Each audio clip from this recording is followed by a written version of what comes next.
بسم اللہ الرحمن الرحیم۔ آج نوجوان کے ہاتھ میں موبائل آ گیا پر قرآن اس کے ہاتھ سے چھوٹ گیا۔ آنکھوں کے سامنے اسکرین آ گیا لیکن ممبر و محراب اس کی نگاہوں سے اوجھل ہو گئے۔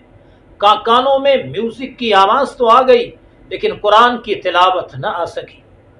والدین نے اولاد کی تربیت کا فریضہ صحیح طریقے سے انجام نہیں دیا۔ پینٹ شرٹ پہنا کے بھاری بھرکم فیسیں ادا کر کے اسکولوں کالجوں میں بچوں کو بھیجا لیکن مسجد کا، مدرسے کا، دین کا، شریعت کا، علماء کا رستہ نہیں دکھایا۔ سوسائٹی بگڑ گئی۔ نوجوان جس سوسائٹی میں بیٹھتا ہے وہ کس قسم کے لوگ ہیں؟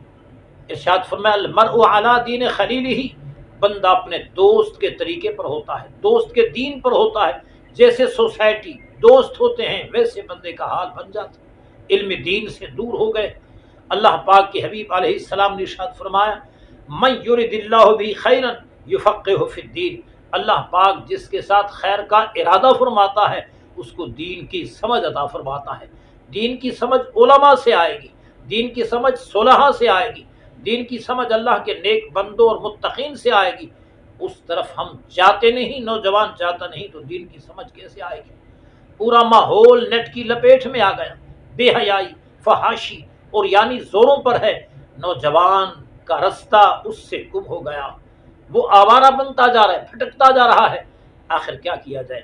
آواز آ رہی ہے التائب من الذنب کمن لا ذنب لہ، گناہ سے توبہ کرنے والا ایسا ہے کوئی اس نے گناہ کیا ہی نہیں۔ گناہ، خطا، ظلم و زیادتی ہو گئی تو اب تو واپس آئیں، ففروا الی اللہ، اللہ کی طرف دوڑ لگاؤ۔ آج فیصلہ کرنا ہے کہ ہم نے غلط رستے کو چھوڑنا ہے، رب کی طرف آنا ہے۔